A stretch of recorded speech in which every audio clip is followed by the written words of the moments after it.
कविता 7वीं स्वागत है। यह एक गीत है। कवि है श्याम दानेश्वर। श्याम दानेश्वर जी का जन्म फरवरी 1943 में हुआ। शिक्षा प्राप्त करने के पश्चात आप हिंदी अध्यापक के रूप में कार्यरत रहे। हिंदी के प्रति लगा होने के कारण साहित्य रचना में रुचि जागृत हुई। प्रवासी साहित्य में मॉरिशस के कवि के रूप में आपकी पहचान बनी। अपने परिजनों से विछोह का दुख, गुलामी का दंश और पीड़ा अपने काव्य में पूरे संवेदना से के साथ उभरी है। यथार्थ अंकन के साथ भविष्य के प्रति आशावादिता आपके काव्य की विशेषता है। प्रवासी भारतीय साहित्य में आपका महत्वपूर्ण योगदान रहा है। श्याम दानेश्वर जी की मृत्यु 2006 में हुई। उनकी प्रमुख कृतियां हैं पागल, कमलकांड आदि उनके उपन्यास हैं और काव्य संग्रह। विदेश में बसे भारतीयों द्वारा हिंदी में रचा गया साहित्य प्रवासी भारतीय हिंदी साहित्य कहलाता है। इन रचनाओं ने नीति, मूल्य, मिथ, इतिहास, सभ्यता के माध्यम से भारतीयता को सुरक्षित रखा है। प्रवासी साहित्य ने हिंदी साहित्य को समृद्ध बनाने के साथ साथ पाठकों को प्रवास की संस्कृति, संस्कार एवं उस भूभाग के लोगों की स्थिति से भी अवगत कराया है। अभिमन्यु, अनंत, जोगिंदर सिंह कंवल, स्नेहा ठाकुर आदि अन्य प्रवासी साहित्यकार हैं। प्रस्तुत कविता में कवि प्रवासी भारतीयों को अपनी विगत दुखद स्मृतियां भुलाकर मॉरिशस आने के लिए प्रेरित कर रहा है। अब मॉरिशस की भूमि नहर के समान है, जहां परिजनों से मिलाप होगा। लघु भारत के आंगन में कवि सभी का स्वागत कर रहा है। कवि ने गिरमिटियों के जीवन में आए सकारात्मक पहलुओं को उजागर किया है।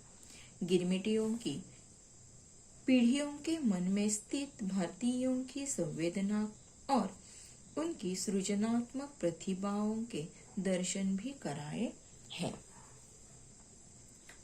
यहाँ पर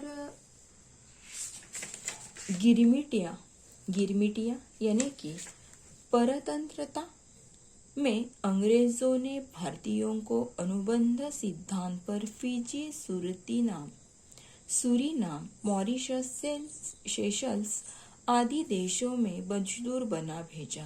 अनुबंध पर यही मजदूर गिरमिटिया कहे जाने लगे। यानी कि हमारे देश पर अंग्रेजों का राज था। आप सबको मालूम है कि हमारे देश पर अंग्रेजों का राज था। उस समय भारतीय लोगों पर अंग्रेज बहुत अन्याय, अत्याचार करते थे। बहुत ही उन्हें दंडित करते थे। हमेशा भारतीय मजदूरों को तकलीफ देते थे।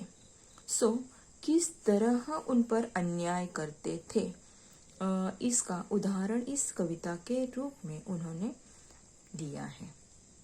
गिरमिटिया यानी कि परतंत्रता के समय अंग्रेज भारतीय लोगों को अलग अलग देशों में मजदूर बनकर भेजते थे। यह सब मजदूर की जो अलग अलग देशों में जबरदस्ती से भेजे गए, उन्हें गिरमिटिया ऐसा कहते हैं। गिरमिटिया लिख कर ले लीजिए कि गिरमिटिया यानी कि क्या। तो परतंत्रता में अंग्रेज भारतीयों को जबरदस्ती से मजदूर बनाकर अलग अलग देशों में भेजते थे। इन मजदूरों को ही गिरमिटिया ऐसा कहते हैं। लिखकर ले लीजिए। यह एक गीत है, यह एक स्वागत गीत है कि कवि श्याम दानेश्वर जी ने 19वीं सदी में ब्रिटिश सरकार ने जब लाखों भारतीयों को जबरदस्ती से दूर कहीं भी विदेशों में भेजा था। उस समय गुलाम बनकर जो भारतीय मजदूर अलग अलग देशों में चले गए थे, कि जिन भारतीय मजदूर लोगों को मालूम नहीं था कि जहाज पर बैठकर वे किस देशों में जा रहे हैं, किस जगह पर जा रहे हैं। ऐसे समय एक ही घर के लोग बिखर कर यहाँ वहाँ यानी कि अलग अलग देशों में गए थे, बिखर गए थे। भाई भाई होकर भी वे एक दूसरे से मिल नहीं सकते थे, अलग हो गए थे। भारतीयों की यह जो स्थिति थी, दशा थी, वह कैसी थी, इसका उदाहरण स्वागत है इस कविता में श्याम दानेश्वर जी ने किए हैं। किस तरह मजदूरों को, भारतीय मजदूरों को जबरदस्ती से अनेक देशों में, कहीं किसी भी देशों में भेजते थे और वे किस देश में जा रहे हैं ये भी उन्हें पता नहीं था। ऐसे इस तरह भारतीय लोगों का ये अंग्रेज शोषण कर रहे थे, यह हम इस कविता में देखने वाले हैं। स्वागत है, स्वागत है, स्वागत है, स्वागत है। आओ आओ आओ ओ मेरे भाइयों, बिखरे हुए मेरे परम दोस्तों, आप सबका, सबों का सप्रेम स्वागत है। एक ही माँ के बालक हैं हम और अनेक देशों में बिखरे हैं। आज मिलन हमारा हो रहा कई युगों के बाद, तुम सब मॉरिशस की भूमि पर पधार रहे हो, आज स्वागत है। कवि श्याम दानेश्वर जी कहते हैं कि हे मेरे बिछड़े हुए भाइयों, हे मेरे देशवासियों, तुम आओ, तुम सबका स्वागत है। अलग अलग देशों में हम इधर उधर यहाँ वहाँ भटके हुए थे। मेरे प्रिय मित्रों, मॉरिशस की भूमि पर आप सबका स्वागत है, स्वागत है, स्वागत है। हम एक ही माँ के, भारत माता के संतान हैं। हम एक ही माँ के, भारत माता के संतान हैं, लेकिन समय के चक्रव्यूह ने हमें यहाँ वहाँ बिखरा दिया है। तुम सब मॉरिशस की धरती पर अब पधार रहे हो। अनेक युगों के बाद आज हम सब भाई अलग अलग जो थे वे सब आज एक होने वाले हैं। हम सब बिखरे हुए भाइयों का मिलन हो रहा है। हे मेरे भाइयों, तुम्हारा स्वागत है, स्वागत है, स्वागत है। हम सब जहाजिया भाई ठहरे। कोई इस जहाज पर चढ़ा था तो कोई उस जहाज पर, और जब जहाज पानी में बहने लगे तो एक ही देश में नहीं पाए गए। लंगर पड़ा जब समुद्र तट पर, हक्का बक्का ताकने लगे। अरे कहाँ आ गए हम, इतनी दूर। अरे मेरे भाई भतीजे कहाँ होए। इस जहाज में जगह नहीं थी, फिर उस जहाज पर तो चढ़े थे, स्वागत है।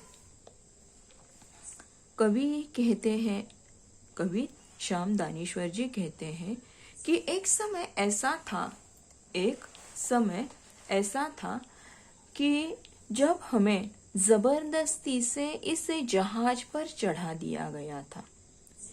एक ही परिवार में रहने वाले हम लोग थे, लेकिन एक जहाज भर गया तो हमें बिछड़ा कर दूसरे जहाज पर चढ़ा दिया गया।